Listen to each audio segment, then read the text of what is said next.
Hey students, let me make another video solution. I just made one a little while ago here that was 58, and here's my work for it. But I had printed 58 and 59 because they went together, and there's something I should probably say about the two of them. But let's just work through 59 here. And so chapter 25, number 59, and I'll just work it on my pad of paper here. Lower that down. And it says an object is 1.50 centimeters high. It is held 3 centimeters from a person's cornea. And its reflected image is measured to be this high. Now, not really emphasized here, but should be drawn if you have an object. Okay, and so here's the object, which is 1.50 meters high. So I like to call this height of object. Okay, so this is our height of our object. And then it's held close to the cornea. And so this will be, outside of the human eye. And so the cornea is curved in what you would then think of as a convex mirror shape. And so you're looking here, if you're the eye doctor here, you're looking at this reflection. And so this problem needs you to realize what shape is the cornea, so we can say that we have an image that is right side up and smaller. This is the same comment I made in the 58 that I just did, and how this is kind of the boring mirror, because the images formed by it are always right side up. They are always smaller, and that's boring. Useful, yes, but boring also. Because the concave, you can do other things. You can make it bigger or smaller. You can make it real or virtual. You can make it upside down or right side up. And so there's a lot more engineering that can be done. But in this case, we just want to use the image kind of as a test here. And they give us then the size of this one. So let's call this the height of the image. And it says its reflected image is measured to be 0.167 centimeters high. And so clearly smaller. And so when you go to do the magnification, which is the height of the image compared to the object, we're looking at 1.5 centimeters over 0.167 centimeters. So grabbing my calculator here, 1.5 divided by 0.167, I get a magnification of, and I just did this backwards. My apologies. I did the reciprocal. And so let me just hit reciprocal here. All right, so we're about 1/9 here, 0.1111. Okay, and so that is the answer to the first one. What is the magnification? Okay. Now, also part of this, we know that the magnification is minus the image distance over the object distance.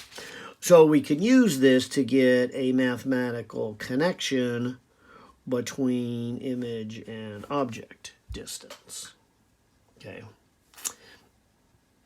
And, of course, they told us in here that it is 1.5 and 3 centimeters, which I didn't put in my diagram. Let me do that now. But it's 3 centimeters from the person's cornea.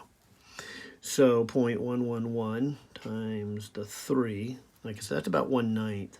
So this has probably got to come out to be 1/3. The image distance. Okay. Oh, and I dropped my negative carelessly. That's important, because the negatives have meaning in our optics. And so this would say that the image is where the light doesn't go. So the light hits the mirror and bounces off. So the image is actually inside of the eye, just kind of like most mirrors you're used to. They're flat mirrors, and you see an image inside. That's where the light appears to come from. It never really did, so we call it a virtual image. And it would be, in our mathematics, represented with a negative image distance. And so when it says, where is the image, I think they want us to say both the distance, and so it's about 1/3 of a centimeter, inside the eye. So it would appear to be inside the eye a little bit. And so the eye doctor would be looking at, they're running the test, and they'd be looking like, from your perspective, they would think they're gazing deeply into your eyes. They would say, look, he's staring in my eye here. But they're not really focused on your retina. They're actually focused, not on the cornea, but kind of just behind the cornea, trying to figure out where it is. Now, they're also have instruments and not really trying to figure out what the distance is. Magnification is a better approach to it. So the magnification is what they'll really measure, or the height of it. And then from that, they get all these other things. But anyways, there is our two things so far. What is the magnification, and where is the image? Okay.